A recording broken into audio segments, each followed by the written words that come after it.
Praise the Lord. Greetings to you all in the name of our Lord and Savior Jesus Christ. Today's Bible verse, the Gospel according to St. John, chapter 15, verse 12. My commandment is this, love one another just as I love you. ಯೋಹಾನನು ಬರೆದ ಸುವಾರ್ತೆ 15ನೇ ಅಧ್ಯಾಯ 12ನೇ ವಚನ. ನಾನು ನಿಮ್ಮನ್ನು ಪ್ರೀತಿಸಿದ ಮೇರೆಗೆ ನೀವು ಒಬ್ಬರನ್ನೊಬ್ಬರು ಪ್ರೀತಿಸಬೇಕು. ಇಲ್ಲಿ ಯೇಸು ಸ್ವಾಮಿಯವರು ನಮಗೆ ಒಂದು ಹೊಸ ಆಜ್ಞೆಯನ್ನು ಕೊಡ್ತಾ ಇದ್ದಾರೆ.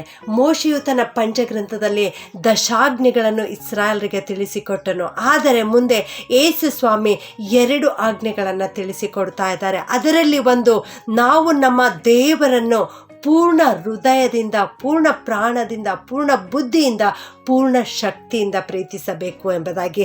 2ನೇ ಆಜ್ಞೆ ಯಾವುದೆಂದರೆ, ನಾನು ನಿಮ್ಮನ್ನು ಪ್ರೀತಿಸಿದ ಮೇರೆಗೆ ನೀವು ಒಬ್ಬರನ್ನೊಬ್ಬರು ಪ್ರೀತಿಸಬೇಕು ಎನ್ನುವ ಒಂದು ಹೊಸ ಆಜ್ಞೆಯನ್ನು ದೇವರು ಇಲ್ಲಿ ನಮಗೆ ಕೊಡ್ತಾ ಇದ್ದಾರೆ.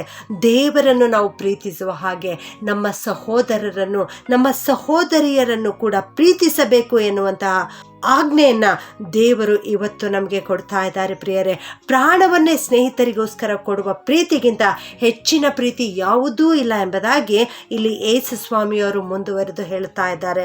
ಯೇಸು ಸ್ವಾಮಿ ಶ್ರಮೆಯನ್ನು ಅನುಭವಿಸುವುದಕ್ಕಿಂತ ಮುಂಚಿತವಾಗಿ ತನ್ನ ಜನರಿಗೆ ಈ ಮಾತನ್ನು ತಿಳಿಸಿಕೊಡ್ತಾ ಇದ್ದಾರೆ.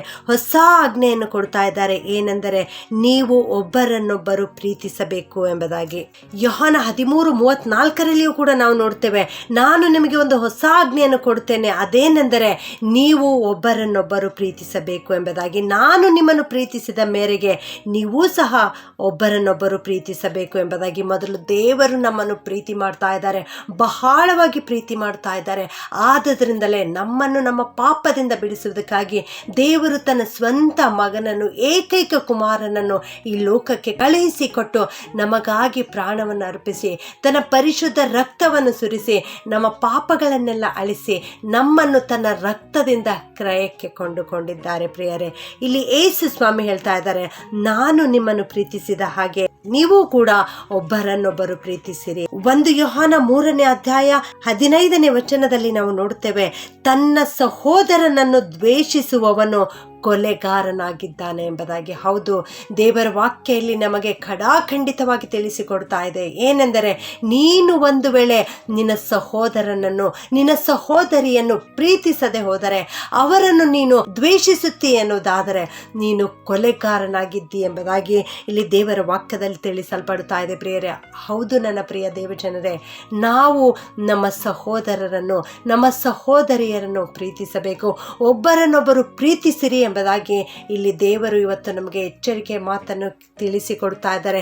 ನೀವು ಒಬ್ಬರನ್ನೊಬ್ಬರು ಪ್ರೀತಿಸಬೇಕೆನ್ನುವ ಋಣವೇ ಹೊರತು ಮತ್ಯಾವ ಋಣವೂ ನಿಮಗೆ ಇರಬಾರದು ಎಂಬುದಾಗಿ ಇಲ್ಲಿ ದೇವರ ವಾಕ್ಯ ನಮಗೆ ತಿಳಿಸಿಕೊಡ್ತಾ ಇದೆ. ಕ್ರಿಸ್ತನು ನಮಗೋಸ್ಕರ ತನ್ನ ಪ್ರಾಣವನ್ನು ಕೊಡುವುದರ ಮೂಲಕ ನಮ್ಮ ಮೇಲೆ ಆತನು ಎಷ್ಟು ಪ್ರೀತಿಯನ್ನು ಇಟ್ಟಿದ್ದಾನೆ ಎಂಬುದಾಗಿ ಇಲ್ಲಿ ಸಿದ್ಧಾಂತ ಮಾಡಿ ತೋರಿಸಿದ್ದಾರೆ. ಪ್ರಿಯರೇ, ಆದುದರಿಂದ ನಾವು ಸಹ ನಮ್ಮ ಸಹೋದರರಿಗೋಸ್ಕರ, ನಮ್ಮ ಸಹೋದರಿಯರಿಗೋಸ್ಕರ ಪ್ರಾಣವನ್ನು ಕೊಡುವ ಹಂಗಿನಲ್ಲಿದ್ದೇವೆ. ಪ್ರಿಯರೇ, ನಮ್ಮ ಸಹೋದರರನ್ನು ನಾವು ನೀಚ ಅನ್ನುವುದಾದರೆ ನಾವು ನ್ಯಾಯ ವಿಚಾರಣೆಗೆ ಒಳಪಡಬೇಕಾಗುತ್ತದೆ. ಪ್ರಿಯರೇ, ಆದುದರಿಂದ ಇಂದಿನಿಂದ ನಾವು ಒಬ್ಬರನ್ನೊಬ್ಬರು ಪ್ರೀತಿಸುವವರಾಗಿರೋಣ. ಪ್ರಾರ್ಥನೆ ಮಾಡಿಕೊಳ್ಳೋಣ.